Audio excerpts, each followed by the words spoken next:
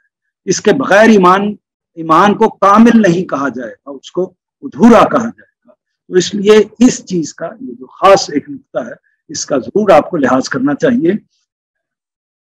اب آگے احمد صاحب ذرا بتائیے گا کہ ہمارے پاس کتنا وقت ہے؟ 50 منٹ ہو گئے جی، 10 منٹ ہے جی آگے اگر کوئی سوالات اگر دیکھیں یہاں تک روک لیتے ہیں کہ اگر کوئی اس جگہ تک، یہ چونکہ بہت ہی اہم پہلو ہیں اور ایک طرح سے پورے جیسے کہ بیان کیا گیا کہ پورے قرآن مجید کا خلاصہ ہے، تو اس لیے اور ایمان کی بنیادی ہم نے حوالے سے ایک بات کی ہے، تو اس کی مزید تفہیم کی اگر ضرورت کے لیے کوئی سوال ذہن میں آتا ہے تو کر سکتے ہیں، ورنہ ہم آگے بڑھتے ہیں۔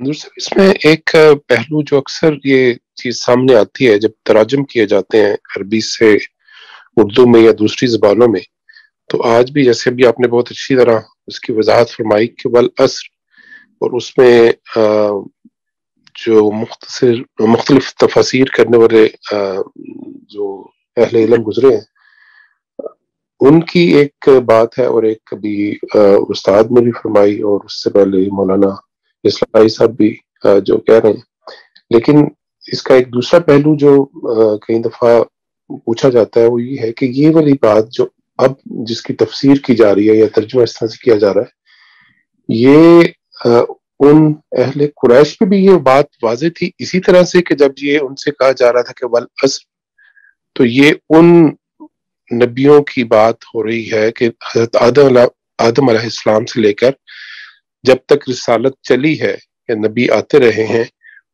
اس زمانے کی گواہی دے کے ان سے بات کی جا رہی ہے۔ جی یہ اہم سوال ہے۔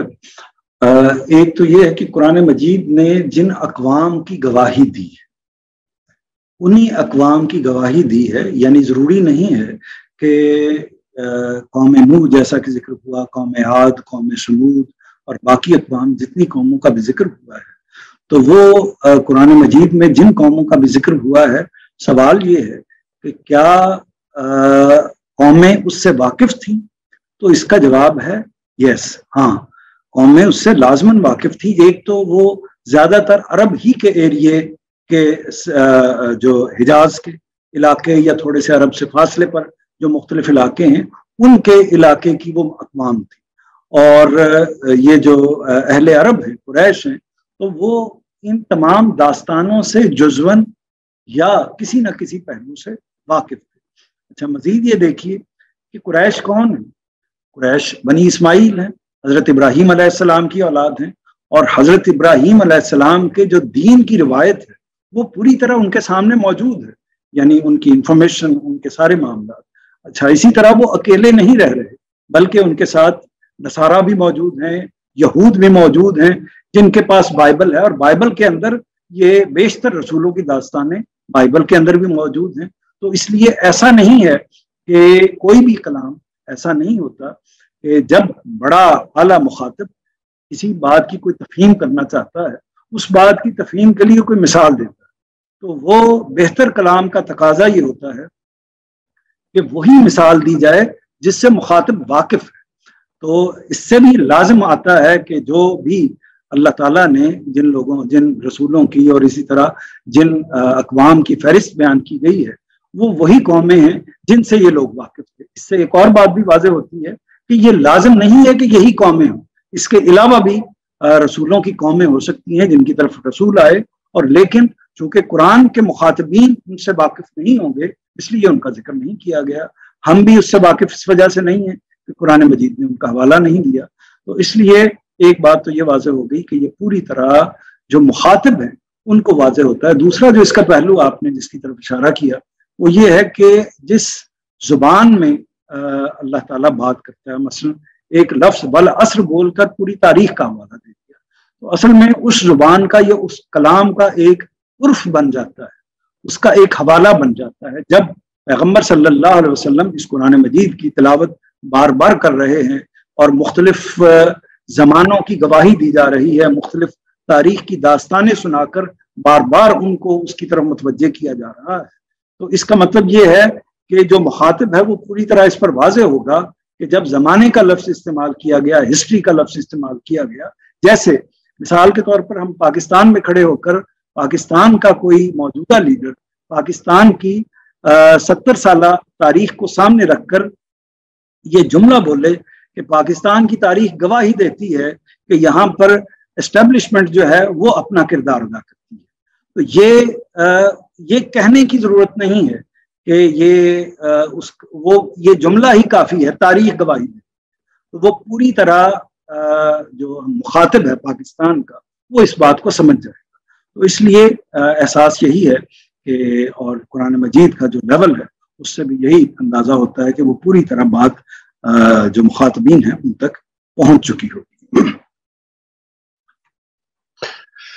جی بہت شکریہ. یہ ابھی آپ نے جو پاکستان کی مثال دی تو میں اسی پس منظر میں سوچ رہا تھا کہ وہ مطلب اگر ہم اس وقت پاکستان بننے کے اتنے سالوں بعد بیٹھے ہوئے ہیں، یا اب جو ہم سے ابھی اس زمانے کے جو بچے ہیں کہنے کے 10-15 سال کے، تو میرے ذہن میں ایک دوسرا تھوڑا سا جملہ آ رہا تھا کہ اگر ان سے کہا جائے کہ یہاں ہر ادارے میں قائد اعظم چلتا ہے، تو یہ قائد اعظم چلتا ہے یہ اصل میں وہ والا قائد اعظم نہیں، وہ ہر بندہ سمجھتا ہے کہ اس کا مطلب کیا ہے. تو جب اس لحاظ سے وہ جو الفاظ ہیں وہ کیونکہ ہسٹری میں ہے، اسی طرح سے اگر مغلوں کے بارے میں کوئی بات کی جائے تو وہ بہرحال کوئی نہ کوئی چیز چل رہی ہوتی ہے، یا علامہ اقبال کے بارے میں اگر کوئی بات کہی جائے تو وہ کچھ نہ کچھ لوگ ایکسپرٹ بھی ہوتے ہیں ان کے، اور کچھ عام لوگوں کے اندر گھروں کے اندر یا چیزیں چل رہی ہوتی ہیں اور وہ عام ہوتی ہیں اس طرح سے کہ وہ جب وہ بات کہی جائے تو وہ لوگوں کو اسی طرح سے سمجھ آ جاتی ہے جیسے کہ عام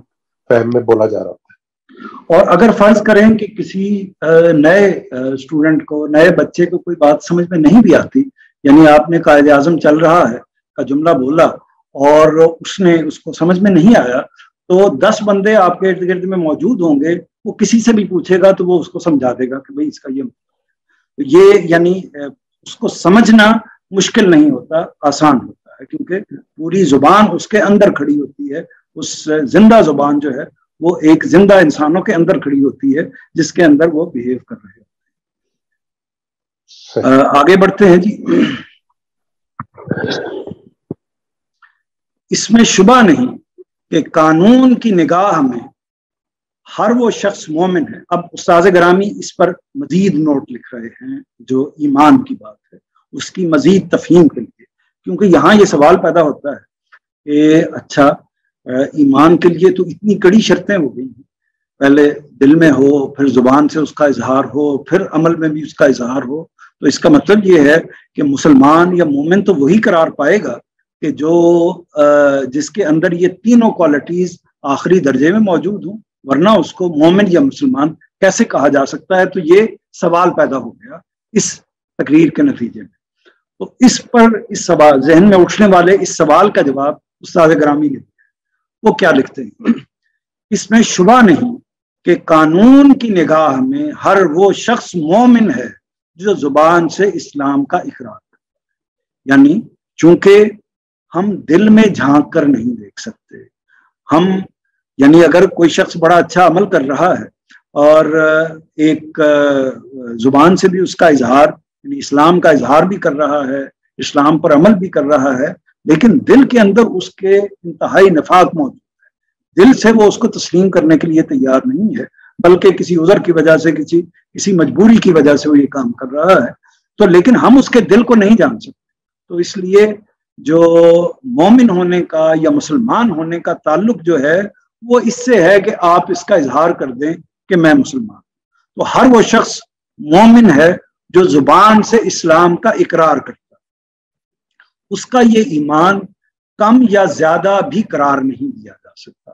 یعنی ہم یہ قانونی طور یہ نہیں کہہ سکتے کہ فلاں شخص جو ہے وہ اتنے فیصد مومن ہے اور فلاں شخص جو ہے وہ اتنے فیصد مومن ہے. ایمان کا کسی کا درجہ کیا ہے، کسی کا درجہ کم ہے یا زیادہ ہے، یہ ہم فیصلہ نہیں کر سکتے، کیونکہ ہم انسانوں کے دلوں میں نہیں جان سکتے. یہ اللہ کا پیغمبر کرتا ہے، اس لیے کہ اللہ اس کو بتاتا ہے کہ اس وقت قوم کے ایمان کا درجہ جو ہے وہ یہ ہے، یا یہ قوم اس قابل نہیں ہے کہ ایمان کو قبول کر سکے، اس لیے اس پر اتمام حجت ہو گیا ہے اور اس کو تہ طے کر دیا جائے. تو یہ اللہ ہی بتا سکتا ہے، پیغمبر کو بھی اللہ ہی بتاتا ہے، تو اس کا یہ ایمان کم یا زیادہ بھی قرار نہیں دیا جا سکتا. لیکن یہ اصولی بات انہوں نے واضح کر دی. لیکن جہاں تک حقیقی ایمان کا تعلق، وہ ہرگز کوئی جامد چیز نہیں ہے.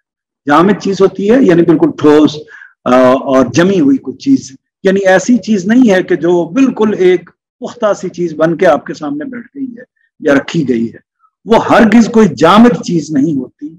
اللہ کے ذکر، اس کی آیتوں کی تلاوت اور انفس و آفاق میں ان کے ظہور سے اس میں افزونی ہوتی ہے. آپ خود بھی اس کا اندازہ کر سکتے ہیں کہ بعض اوقات آپ کے دل میں ایمان تو موجزن ہوتا ہے، الحمدللہ مسلمان کے دل میں ایمان موجزن ہوتا ہے، پوری طرح موجود ہوتا ہے، لیکن آپ خود بھی محسوس کرتے ہیں کہ کبھی اس کی طاقت، اس کی قوت بہت زیادہ سرشاری کی ہوتی ہے، بہت زیادہ حلاوت کی ہوتی ہے، بہت غیر معمولی ہوتی ہے، اور بعض اوقات کسی بھی وجہ سے وہ جسمانی عوارض ہو سکتے ہیں، وہ خارجی عوارض ہو سکتے ہیں، کسی وجہ سے اس کے اندر انسان کمی محسوس کرتا ہے. تو انسان کو اس میں افزائش کرنی چاہیے، اس میں افزونی کرنی چاہیے، بڑھوتری کرنی چاہیے. جب انسان محسوس کرے کہ اس کے اندر کوئی کمی ہو رہی ہے، کیونکہ یہ انسان کوئی ایسی جامد چیز نہیں ہے، اس کے اندر تغیر بھی ہوتا ہے، اس کے اندر ارتقا بھی ہوتا ہے.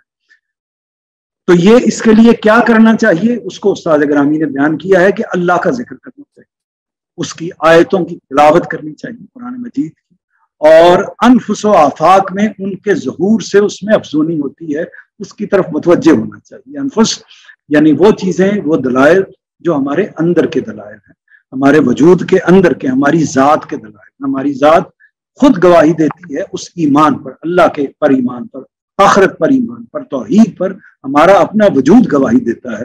اسی طرح ہمارا جو خارج ہے، جس کو ہم آفاق کہتے ہیں، وہ سارے کا سارا خارج، یعنی ہمارے 1 فٹ کے فاصلے سے لے کر پوری کائنات تک تمام کا تمام خارج اس کی گواہی دیتا ہے کہ اصل میں خدا تعالیٰ بھی موجود ہے، اس کا تخلیق کرنے والا بھی موجود ہے، اس کو پالنے والا بھی موجود ہے، ہماری زندگی کو چلانے والا بھی موجود ہے. اور اسی طرح یہ سارے کا سارا معاملہ اس بات کا تقاضا کرتا ہے کہ اس کا ایک انجام ہونا چاہیے، اس کی ایک آخرت ہونی چاہیے. تو یہ غور و فکر اصل میں ہمارے ایمان میں افزائش کرتا ہے، اس میں اضافہ کرتا ہے. قرآن مجید نے اسے ایک ایسے درخت سے تشبیہ دی ہے، یہ ایک بہت خوب تشبیہ ہے. قرآن مجید نے اسے ایک ایسے درخت سے تشبیہ دی ہے جس کی جڑیں، یعنی ایمان کو ایسے درخت سے تشبیہ دی ہے جس کی جڑیں زمین کے اعماق میں اتری ہوئی، یعنی اس کی گہرائی میں اتری ہوئی ہوں، اور شاخیں آسمان کی وسعتوں میں پھیلی ہوئی. یعنی آپ ایمان کو ایسے محسوس کریں کہ ایسا ایک عظیم الشان درخت ہے کہ جو اتنا مضبوط ہے کہ اس کی جڑیں جو ہیں وہ زمین کی گہرائی تک پہنچی ہوئی. یعنی یہ مثال ہے جڑوں کی دل میں اترنے کے حوالے سے. اور پھر اس کی جو وسعتیں ہیں، اس کی شاخیں جو ہیں وہ آسمان کی وسعتوں تک پھیلی ہوئی، یعنی بہت عظیم الشان. تو یہ یعنی اس کا ظاہر بھی ہونا چاہیے اور اس کا باطن اور داخل بھی ہونا چاہیے. یہی معاملہ ایمان میں کمی کا ہے، یعنی یہ ایمان میں اضافہ ہو گیا، ایمان کی اب کمی کو وہ بیان کرنا ہے. یہی معاملہ ایمان میں کمی کا ہے. انسان اگر اپنے ایمان کو علم نافع اور عمل صالح سے برابر بڑھاتے رہنے کے بجائے اس کے تقاضوں کے خلاف عمل کرنا شروع کر دے تو یہ کم بھی ہوتا ہے، اور بلکہ بعض حالات میں بالکل ختم ہو جاتا ہے. یہ جملہ اہم ہے، اس کو دیکھ لیجئے کہ پہلے تو انہوں نے یہ واضح کیا ہے کہ انسان کا جو ہے ایمان وہ بڑھنے کے ذرائع کیا ہیں. ایک تو ذرائع بیان ہو گئے ہیں، اور اس میں اس کی پھر ایک اور تفصیل کر دی ہے کہ وہ بڑھتا کیسے ہے، علم نافع سے، یعنی فائدہ دینے والے علم سے. وہ علم کیسے حاصل ہوتا ہے؟ اللہ کے ذکر سے حاصل ہوتا ہے، اللہ کی آیتوں کی تلاوت سے حاصل ہوتا ہے، اور اسی طرح انفس و آفاق میں، اپنے خارج میں، اپنے داخل میں غور کرنے کے نتیجے میں یہ علم حاصل ہوتا ہے، فائدہ دینے والا علم حاصل ہوتا ہے، اور اسی طرح اس علم کی روشنی میں عمل صالح، اچھا عمل کرتا ہے تو علم نافع اور علم صالح یہ کر کے انسان اپنے اس ایمان کو بڑھاتا ہے۔ لیکن اگر انسان نہ اللہ کی یاد کی طرف جاتا ہے، نہ علم حاصل کرنے کی طرف جاتا ہے، یعنی وہ علم جو اس کو اس پہلو سے فائدہ دے، اس کی تعلیم میں، اس کے ادراک میں، اس کے فہم اضافہ کرے اور بتائے کہ ایمان کی حقیقت کیا ہے اور کن چیزوں کو دیکھنا ہے۔ جیسے کہ آج ہم نے ایک علم حاصل کیا، علم یہ حاصل کیا کہ ایمان محض دل کا ایمان نہیں ہے بلکہ اس کے دو شاہد ہیں، ایک قول شاہد ہے اور دوسرا عمل شاہد ہے، تو یہ علم آج ہمیں ملا۔ تو اسی طرح یہ علم جو ہے یہ انسان کو تقویت دیتا ہے، سمجھاتا ہے، بتاتا ہے۔ تو اس کے بعد کیا ہوتا ہے کہ اگر وہ ان چیزوں سے کنارہ کش ہو، یعنی علم بھی حاصل نہ کرے اور اس کے بعد عمل بھی نہ کرے، تو نتیجہ کیا نکلتا ہے کہ آہستہ آہستہ یہ ایمان جو اس کے دل میں موجود ہوتا ہے وہ آہستہ آہستہ کمزور پڑنا شروع ہو جاتا ہے، ختم ہونا شروع ہو جاتا ہے۔ ایسا ہی ہے، یعنی اس بات کو کسی اور مثال سے آپ سمجھ لے سکتے ہیں کہ جیسے ہماری محبت ہوتی ہے کسی انسان کے ساتھ، کسی جگہ کے ساتھ، وہ محبت اگر عمل میں نہ ڈھلے، اگر اظہار میں نہ ڈھلے، تو آہستہ آہستہ وہ مان پڑنی شروع ہو جاتی ہے، پھر وہ یادوں میں رہ جاتی ہے، پھر یادوں سے بھی ختم ہونا شروع ہو جاتی ہے۔ تو اس لیے اگر ہمیں اس محبت کو دوام دینا ہے، اگر اس محبت کو قائم کرنا ہے، تو اس کے لیے ایفرٹ کرنی پڑتی ہے۔ وہ ایفرٹ کیا ہوتی ہے کہ آپ اپنے زبان سے بھی اس کا اظہار کرتے ہیں اور آپ اپنے عمل سے بھی اس کا اظہار کرتے ہیں۔ یہ انسان کی شخصیت کے لحاظ سے یہ لازم ہے۔ تو بلکہ بعض حالات میں بالکل ختم ہو جاتا ہے۔ ہم للکفر یومئذ اقرب منہم للایمان، یہ حوالہ دیا ہے اس جگہ کا۔ اس دن وہ ایمان سے زیادہ کفر کے قریب تھے، یعنی جب وہ موقع آیا۔ اور اس طرح کی دوسری آیات سے یہی حقیقت واضح ہو جاتی ہے کہ وہ بعض اوقات کسی خاص موقع پر انسان اس کا ایمان کمزور ہوتا ہے اور وہ کفر کے قریب تک پہنچ جاتا ہے۔ چنانچہ ایمان اور عمل لازم و ملزوم ہے۔ جس طرح ایمان کے ساتھ عمل ضروری ہے، اسی طرح عمل کے ساتھ ایمان بھی ضروری ہے۔ نجات کے لیے قرآن نے ہر جگہ اسے شرط اولین قرار دیا۔ سورہ نور میں ایمان کی دولت سے محروم لوگوں کے اعمال کی مثال کسی چٹیل صحرا کے سراب سے دی گئی ہے، جس کی حقیقت فریب نظر سے زیادہ نہیں ہوتی۔ یعنی میدان میں چٹیل صحرا کے اندر، چٹیل صحرا یعنی بالکل ایک ویران پڑا ہوا جس کے اندر نہ گھاس ہے نہ درخت ہیں، ویران صحرا ہے۔ اس صحرا کے اندر ایک سراب انسان کو نظر آتا ہے اور اس کو یہ محسوس ہوتا ہے کہ وہاں پانی ہے، اور جب وہاں پہنچتا ہے تو وہ اصل میں ریت ہی ہوتی ہے اور فریب نظر ہوتا ہے، یعنی اس کی آنکھ کا دھوکہ ہوتا ہے۔ حقیقت میں وہاں پر پانی موجود نہیں ہوتا، جس کے کو ایلیوژن یا سراب کہتے ہیں، جس کی حقیقت فریب نظر سے زیادہ نہیں ہوتی، یعنی نظر کے دھوکے سے زیادہ نہیں ہوتی۔ پیاسا پانی سمجھ کر اس کی طرف لپکتا ہے، مگر جب اس کے قریب پہنچتا ہے تو راز کھلتا ہے کہ جس چیز کو وہ لہریں لیتا ہوا دریا سمجھ رہا تھا وہ در حقیقت چمکتی ہوئی ریت تھی۔ یہاں واضح رہے کہ یہ ایمان جس پر ہم نے گفتگو کی ہے، یہ درج ذیل 5 چیزوں سے عبارت ہے۔ اللہ پر ایمان، فرشتوں پر ایمان، نبیوں پر ایمان، کتابوں پر ایمان، روز جزا پر ایمان۔ وآخر دعوانا ان الحمد للہ رب العالمین۔